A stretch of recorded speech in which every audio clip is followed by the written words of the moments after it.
Welcome to DSEJ Home Classes, a digital initiative by Directorate of School Education, which is an attempt to connect learner with the instructor. Namaskar, my dear students. I am once again here with the chapter Biomolecules, that is the chapter 9th of your syllabus, and the topics that I am going to discuss today are in continuation to the last topics wherein I discussed about the carbohydrates and nucleic acids, etc. Today I shall be discussing the rest of the topics, and to start with is the lipids. The lipids may be regarded as the organic substances relatively insoluble in water, soluble in organic solvents, actually are potentially related to fatty acids and utilized by the living cells. Lipids include highly varied substances, namely cooking oils, butter, ghee, waxes, cholesterol, essential oils, natural rubber, some plant pigments which includes carotenes of carrot, lycopene of tomato, methanol, vitamin A, E, K, and eucalyptus oil. The lipids are not polymers, but they are assembled from smaller molecules by dehydration. They are the large molecules, but not large enough to be called as macromolecules. So, the lipids, they constitute about 3.5% of the cell contents, and the lipids are classified into three major groups as the simple lipids, compound lipids, and derived lipids, depending upon the variations they show. The simple lipids are the esters of fatty acids with various types of alcohols, and compound lipids, they are esters of fatty acids with various types of alcohols in addition to the prosthetic group, which is not there in the simple lipids. And the derived lipids, as the name indicates, the derived lipids, they are produced by the hydrolysis of the first two groups, that is, by the hydrolysis of simple lipids and compound lipids, we obtain a third category which is called as the derived lipids. We will be discussing these one by one. So let us start with the simple lipids. So my dear students, these are the esters of fatty acids with various alcohols, and fats and oils are the fatty acids with glycerol, and hence because glycerol contains 3 carbon atoms, as you can see in this figure, each of which is connected with the fatty acids, hence the name very commonly known as the triglycerides. This is how they look like, how they are connected to the glycerol element. And waxes esters of the fatty acids with a high molecular monohydric alcohols. Now, the neutral or the fats are composed of carbon, hydrogen, and oxygen, like the carbohydrate, but what is the difference? They have fewer oxygen atoms than the carbon atoms, unlike the carbohydrates.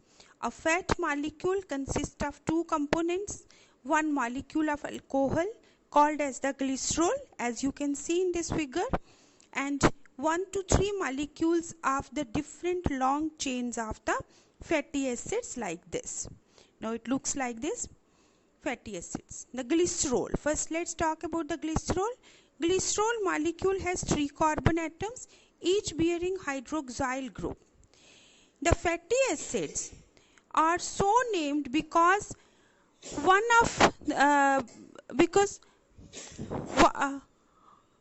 because some of them occur in the fats. The fatty acid molecule is unbranched chain of the carbon atoms, with each carbon atom forming 4 bonds to other atoms.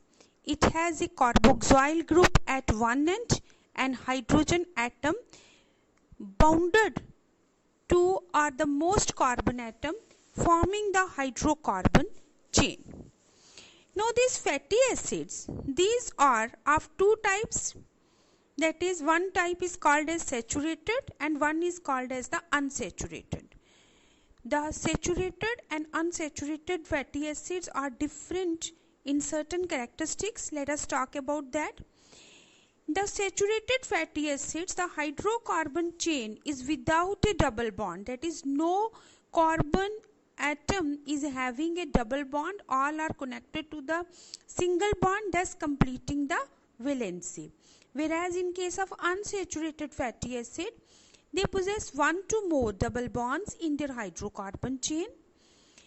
The unsaturated fatty acids generally bend at the double bond and remain liquid at the room temperature.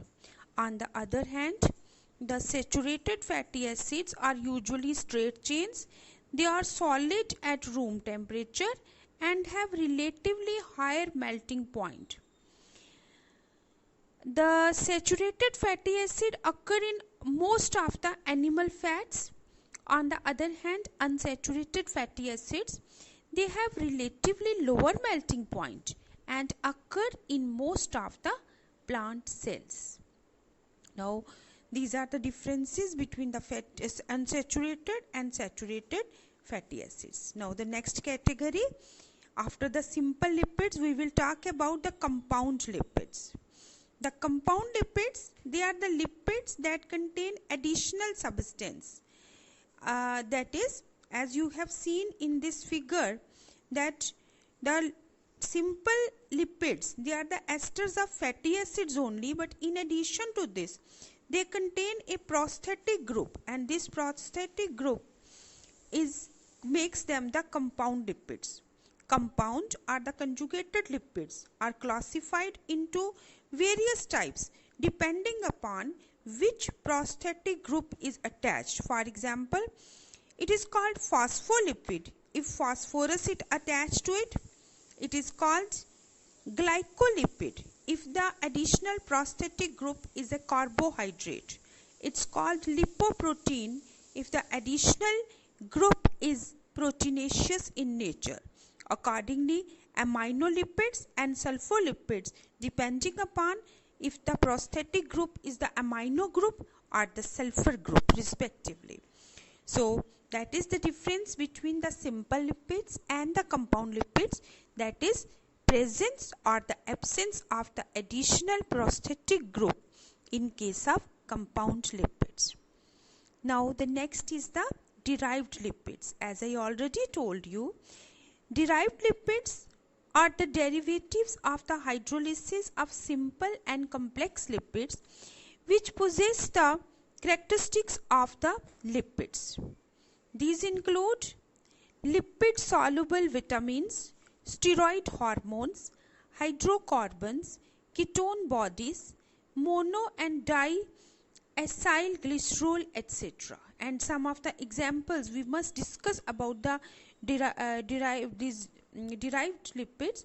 First is the steroids. For example, cholesterol, ergosterol, bile acids, etc. And terpenes is another example of the derived lipids, which are made by plants, that is the carotenoids and the xanthophylls.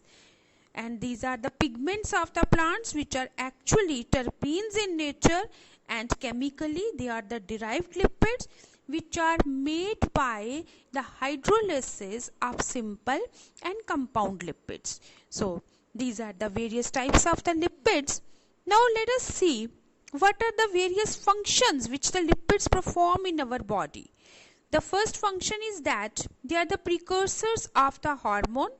That is, most of the hormones are actually formed from the lipids. So they act as the first molecule from which the hormone will be formed. No doubt they are very helpful in the digestion process, and they provide the storehouse of the energy. They are having high caloric value, so they they are the source of the energy. It provides metabolic fluid to the body, and very important function is that they are the part of the cell membrane always. These lipids, they are the part of the cell membrane. So these are the various functions of the lipids. Now we will move on to the next biomolecule, and that is the amino acid. Amino acid is the microbiomolecule, and polymerization of the amino acids lead to the formation of the proteins, and proteins are the biomacromolecules. Let's start with the amino acids. First, let's define the amino acids. As I told you, these are the building blocks of the proteins. They are organic compounds which contain two functional groups, amino group NH2 and carboxyl group COOH. The amino group is usually attached to the alpha carbon atom, as you can see in this figure. This is the carbon atom. On one side it is attached the carboxyl group, other side is the amino group.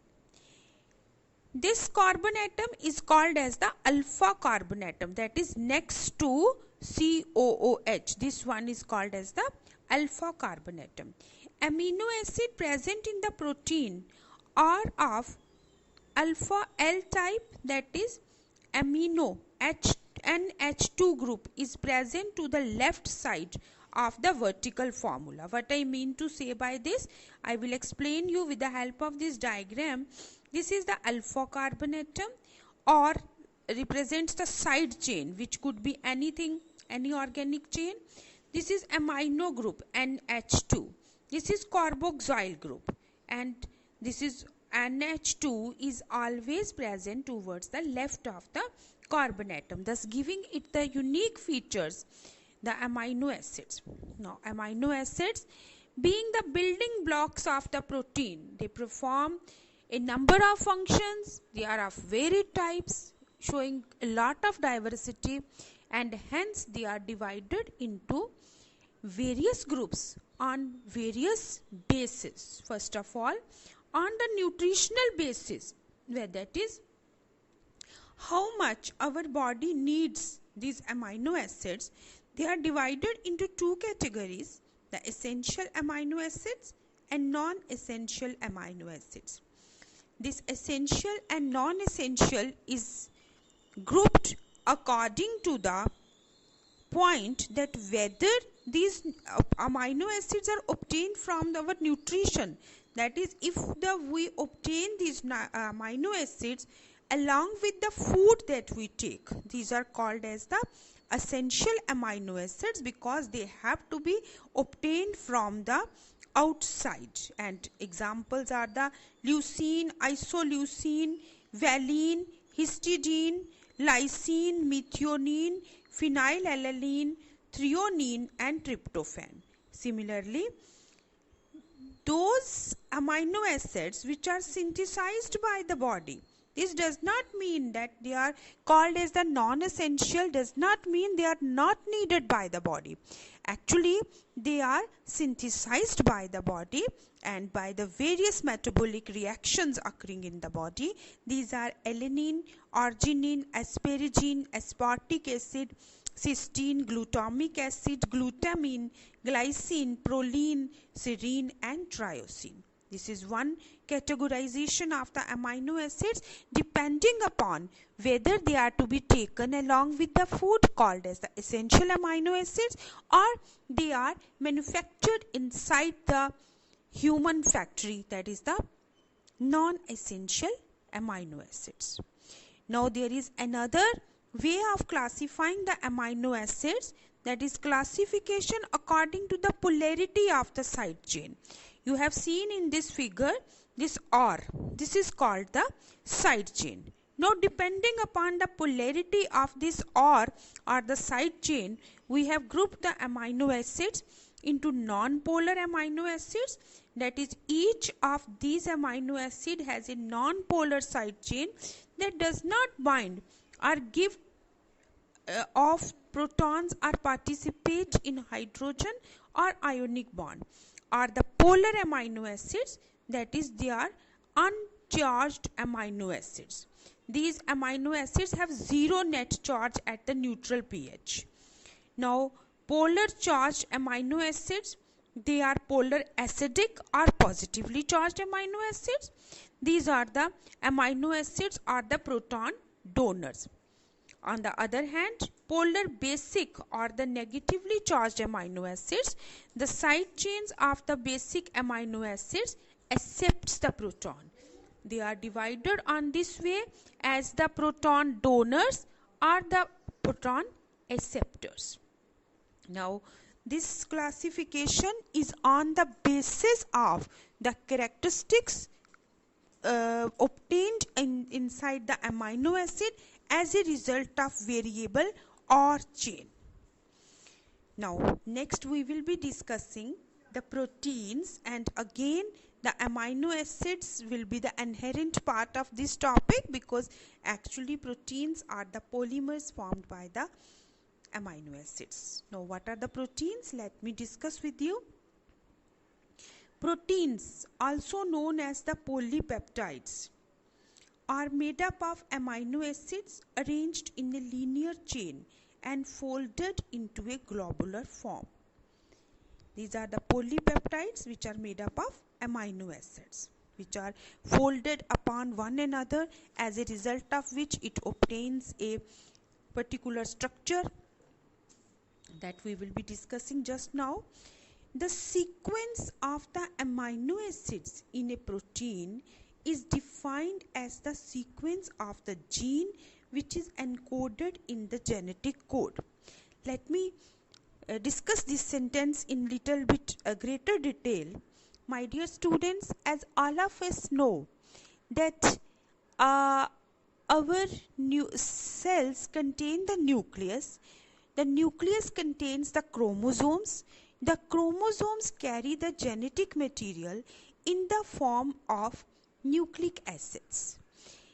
The nucleic acids, they get translated into a particular type of the protein according to the information contained in them, which is in turn inherited from the parent cells or the parents. It means there is very specific type of the nucleotides and accordingly specifically translated proteins in them. These variations in the protein is different arrangement of the amino acids which make the proteins different. And 3 amino acids code for one nucleotide, or we can say the other way, one nucleotide codes for 3 amino acids. The genetic code specifies 20 standard amino acids, and the various combinations of these 20 amino acids are responsible for the formation of large number of proteins inside the body of every living organisms. Now, accordingly, because various types of proteins are formed, but all are having various combinations of the 20 known amino acids, they are again classified based on their structure and based on their composition. Based on their structure, they are divided into fibrous, globular, and in between fibrous and globular are the intermediate compounds. Now, based on the composition, that is how they are, what they contain. Based on the structure is how they are arranged. Based on the composition is what they contain. Again, they are divided into 2 types. That is simple proteins. They are again albumins, globulins, histones, and scleroproteins. Similarly, conjugated proteins, these are phosphoproteins, glycoproteins, nucleoproteins, chromoproteins, lipoproteins, and flavoprotein. We shall be discussing these types one by one. So let us first discuss about the structure of the protein. My dear students, you can see this figure. Amino acids make the proteins. Now, still a large variety is contained. Now, this is only the structural orientation. You can see them one by one. Primary structure of the protein, that is the sequence of the chain of the amino acid. What I mean to say by this is that there is a single chain which contains the amino acids in the linear fashion, which may be folded, but folds are not joined together. Then there is a secondary structure of the protein, that is local folding of the polypeptide chain into helices or the sheets, that is like this. This is called as the alpha helix. Alpha helix because the chain is folded upon itself. Now, if these alpha helices are further folded to give a three-dimensional folding pattern to the protein due to side chain interactions, this is called as these are the alpha helices. You can see the chain is first folded and then the folded chain is further folded, that is 2 times folded. This is called as the beta pleated sheets, and this marks the tertiary structure of the protein. Now, if the same structure, this is for the one chain, but if the chains are more than one, they form the quaternary structure, and protein consists of more than one amino acid chains. Now once again I will repeat it. A single chain of the amino acids is called as the primary structure. If it is folded once, this is called as the alpha helix structure like this. This is called as the secondary structure. If this folded structure is further folded, as you can see in this figure, this is called as the tertiary proteins, and if the chains are more than one, these are called as the quaternary protein, and offers different structures to the proteins which are actually made up of the same amino acids arranged differently. Now dear students, I have discussed another type of the proteins, structural proteins, that is the fibrous proteins and the globular proteins, and there is one more type that is intermediate in between them. You must understand the differences between the globular and the fibrous protein. Let's discuss them. Globular proteins are the compact protein structure, whereas fibrous ones are extended protein structure. That is, globular proteins are compactly arranged, small area, more number of the amino acids. They are soluble in water or in lipid bilayer, whereas fibrous proteins are insoluble in water. This is very important point, that secondary structure is complex with a mixture of alpha helix and beta sheets and loop structures, as just we have discussed it now, whereas the secondary structure is simple based on one type only. In case of globular proteins, quaternary structure is held together by non-covalent forces, whereas quaternary structure in case of fibrous protein is usually held together by covalent bridges. Functions of the globular protein, it functions in all aspects of metabolism, enzyme transport, etc. Whereas the function in these fibrous proteins, it makes up the tendons, bones, muscles, ligament, hair, skin, etc. in the body of the organism in which they are present, hence called as the structural proteins, because they help in the formation of the structure. Then next is we will discuss the next type, and that is the simple protein. I will show you once again this classification table. We have discussed the structures of the protein and various structural proteins. Now we are talking about their composition, and first we are discussing the simple proteins, then we will be discussing the conjugated proteins. So the simple proteins, various types of simple proteins are available: albumins, globulins, globins, prolamins, histones, protamines, albuminoids, etc. Albumins are water soluble, coagulated by heat. For example, albumin, lactalbumin and ovalbumin. Globulins are on the other hand insoluble in water, but they are soluble in dilute salt solutions. They are heat coagulable to various extents. What it means that once they are heated, they get coagulated. Then the globin is another type of the simple protein which is rich in histidine, unite with heme to form hemoglobin. That is, hemoglobin, it contains the globin type of the protein. Then the prolamins, which are insoluble in water but are soluble in 70 to 80% of the ethanol. And where they are found? They are found in gliadin of wheat and zein of the maize. Histones, they are soluble in water but not in ammonium hydroxide, and histones are the part of the nucleic acids which cause the folding of the nucleic acids, where they are present in the form of the octamers. Then the protamines, like the histones but present in sperm cell. This is the protein of the sperm cells which is soluble in ammonium hydroxide. Albuminoids, also called as the scleroproteins, for example collagen, elastin, keratin, etc. After the simple proteins, we will discuss the conjugated protein. Now, what is the difference between the simple protein and the conjugated protein?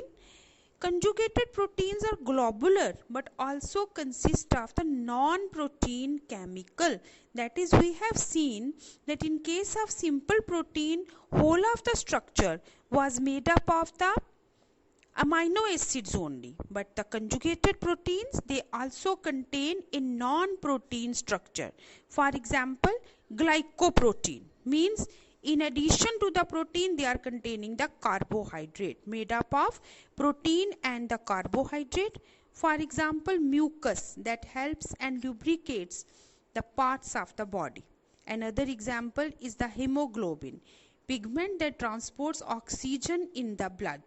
This is the type, that is, it consists of the conjugated protein just now discussed, and this contains a non-protein component is also present along with the protein part. For example, in hemoglobin, it consists of the protein globin plus the heme part, which is non-protein containing iron.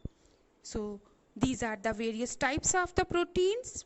Now the next we will be discussing enzymes. The enzymes are also the proteins. Now, how they differ from the proteins and how they are similar to proteins, we will discuss these one by one. Almost all the enzymes are proteins. There are some nucleic acids that behave like enzymes, then they are called as the riboenzymes. One can depict an enzyme by a line diagram. I will just show it to you. The enzymes are the biocatalysts synthesized in the living cells and have specificity in their action. They are protein in nature, they are colloidal and thermolabile. This figure gives us a little idea how the enzyme functions, that I will just now be discussing with you. An enzyme, like any protein, has a secondary and a tertiary structure, and they show the backbone of the protein chain folds upon itself, the chain crisscrosses itself, and hence they make many crevices and the pockets are made. Those crevices, as you can see in this figure, due to the folding back of the primary and secondary structure of the protein, various crevices are made which are called as the active sites. In the active sites, the substrate fits in and the action proceeds. Let's discuss it. What are the characteristics of the enzymes? First of all, let's talk about some characteristics which will enable us to understand them little bit in more details. Enzymes speed up the chemical reactions. They are required in very small quantity but highly important in the biochemical reactions. They are highly specific in their action. It means that a particular enzyme for a particular biochemical reaction. No enzyme can replace the other enzyme for a particular biochemical reaction. They are affected by the temperature. That is what I said. They are thermolabile. That is, they are affected by the temperature. Temperature variation causes variation in the functioning of the enzyme. Definitely affected by the pH, that is acidic or basic or neutral, the enzyme reaction keeps on changing. Some catalyze reversible reactions, some require coenzymes, and some are inhibited by the inhibitors. We shall be discussing these characteristics one by one. So first of all, let us talk about that how does the enzyme causes a change in the chemical reaction. To understand this, we should study enzymes a little more. We have already understood the idea of the active site. By the active site, I mean to say the crevices that I showed you here, these areas are called as the active site. These are labeled here, these are the active sites. We have the idea of the active site. The chemical or the metabolic conversion refers to the reaction. Now the chemical which is converted into a product is called the substrate. Hence enzymes, that is proteins with three-dimensional structures including an active site, converts a substrate into a product. Symbolically, S gives P. It is now understood that the substrate S has to bind to the enzyme at the active site within a given cleft or the pocket or the crevice, whatever we call it.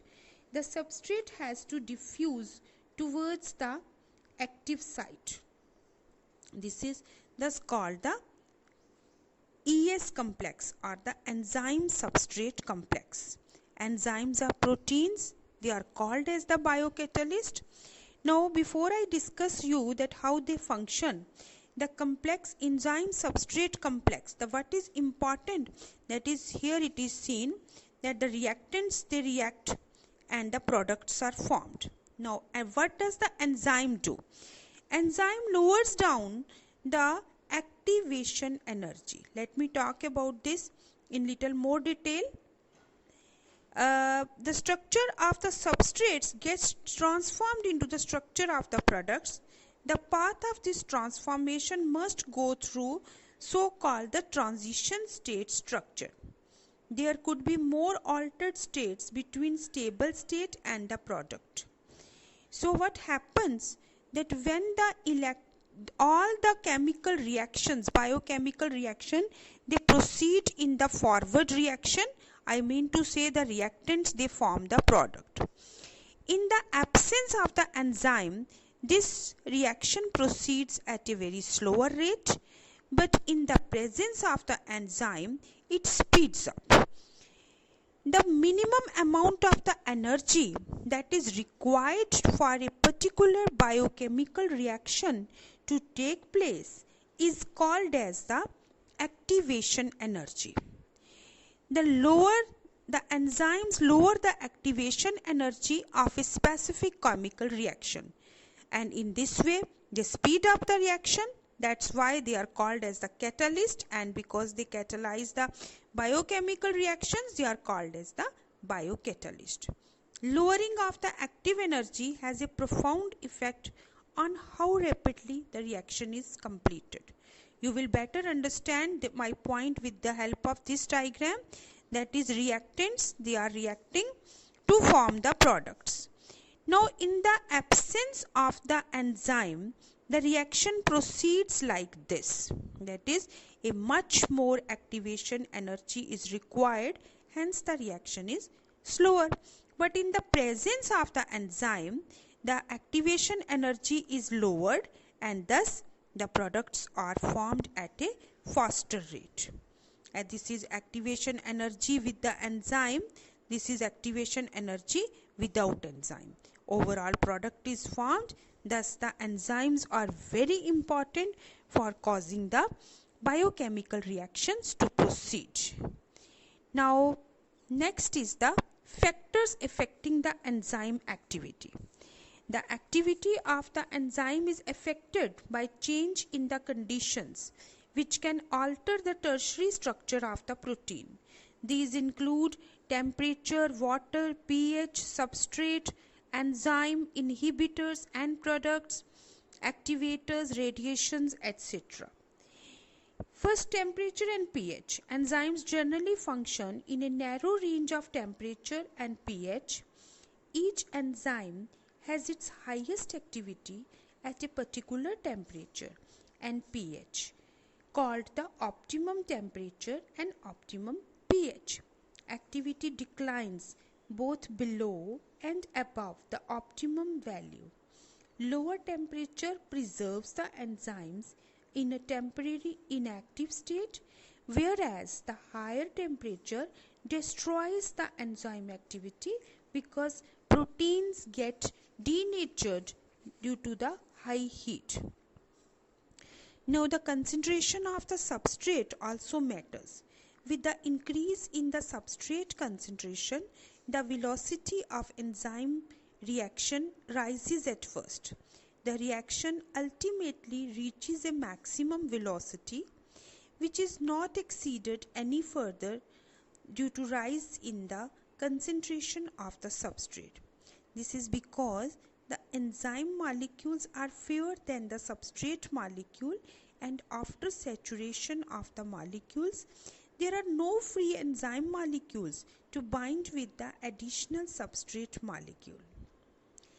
Next, activity of enzyme is also sensitive to the presence of the particular inhibitors. These chemical substances, they are called as the inhibitors because they take the place of the substrate. When the binding of the chemical shuts off the enzyme activity, this process is called as inhibition, and that chemical which causes this inhibition is called as the inhibitor.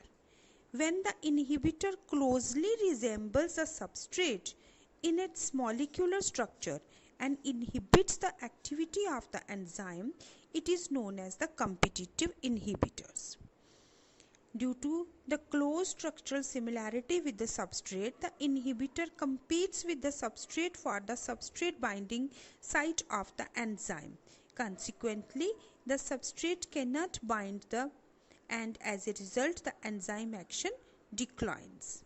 Such competitive inhibitors are often used to control the bacterial pathogens where they have the certain other roles to play.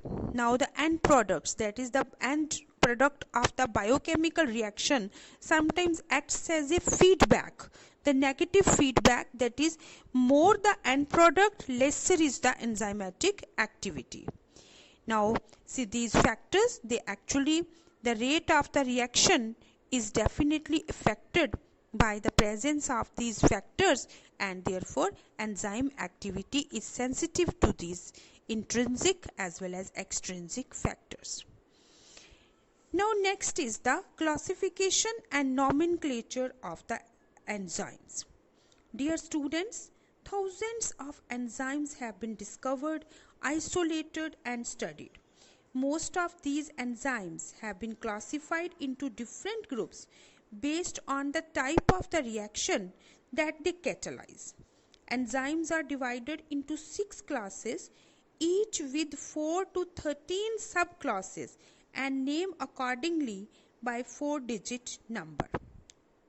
First is the oxidoreductases. Oxidoreductases are the enzymes which catalyze oxidation reduction reaction between the two substrates. Then are the transferases. Transferases, these enzymes catalyze a transfer of the group. Now when a group is to be transferred from one site to another site, these are the enzymes which aid in that process. Next is the hydrolases. Enzymes catalyzing hydrolysis of ester, ether, peptide, glycosidic, that is C-C linkage, C halide and P and N bond, and these are called as the hydrolases. All are doing the same work, lowering the activation energy and hastening the biochemical reaction. Next, fourth one is the lyases. Enzymes that catalyze the removal of the group from the substrate by the mechanism other than the hydrolysis, leaving a double bond. This group is called as the lyases. Next is the isomerases. Isomerases includes all enzymes catalyzing interconversion of optical, geometric or positional isomerism. Then are the ligases, enzymes catalyzing the linking together of two compounds. For example, enzyme which catalyzes joining of CO, carbon oxygen, carbon sulfur, carbon nitrogen, phosphorus oxygen, etc. bonds in them. So these are the 6 groups, are the 6 classes of the enzyme, which are further classified into various groups. We have discussed various classes of the enzymes along with their functions in detail. Now let's talk about the cofactors. My dear students, you can see this is the schematics of the cofactor containing enzyme. Enzymes are composed of one or several polypeptide chains, as because they are proteins, they are composed of one or the several polypeptide chains. However, there are number of cases in which non-protein constituents called as the cofactor are bound to the enzyme to make the enzyme catalytically active. As I told you, they contain the holoenzyme is composed of two things, apoenzyme and the cofactors. Now, according to schematics, the apoenzyme is the inactive protein without a cofactor. To make it active, a cofactor must be there. Then is the prosthetic group. Prosthetic groups are the organic compounds and are distinguished from the other cofactors in that they are tightly bound to the apoenzyme. For example, in peroxidases and catalase, which catalyze the breakdown of hydrogen peroxide to water and oxygen, heme is the prosthetic group and it is the part of the active site of the enzyme. They are closely, the prosthetic group, this is stable binding, that is, it is stable, firmly bound to the enzyme, cannot be removed. Then the coenzymes are also organic compounds, but their association with the apoenzyme is only transient. This coenzyme, they are only transiently attached to this apoenzyme, usually occurring during the course of catalysis only. Furthermore, coenzymes serve as the cofactor in many coenzymes, number of enzyme catalyzing reactions.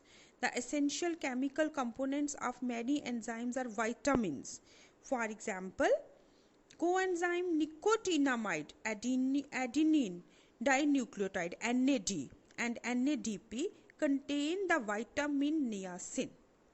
Number of enzymes require metal ions for their activity, which form the coordination bond with the side chain at the active site and at the same time form one or more coordination bond with the substrate. For example, zinc is a cofactor for the proteolytic enzyme carboxypeptidase. Now, whatever is the case, the enzyme catalyzes, it remains attached to the enzyme, and catalytic activity is lost when the cofactor is removed from the enzyme, which testifies that they play a crucial role in the catalytic action of the enzyme. So in other words, it will not be wrong to say that enzyme acts as a biocatalyst only because of the cofactor in them, which could be these metal ions involved in the mechanism of the reaction. Coenzyme, the prosthetic is the stable binding, whereas the coenzyme is not a stable binding, it is transient binding.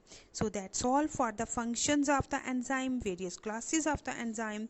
So that's all for today, my dear students. You stay safe and stay healthy and do your work at home, and I will suggest you that biomolecules is a chapter which needs to be read twice before you go through the various groups of the biomolecules. So I would suggest you to go through the NCERT book once and then understand it from my lecture. And still, if you have any question, you can leave the question at my phone number or my email address, and I will try my best to solve the queries. Thank you so much.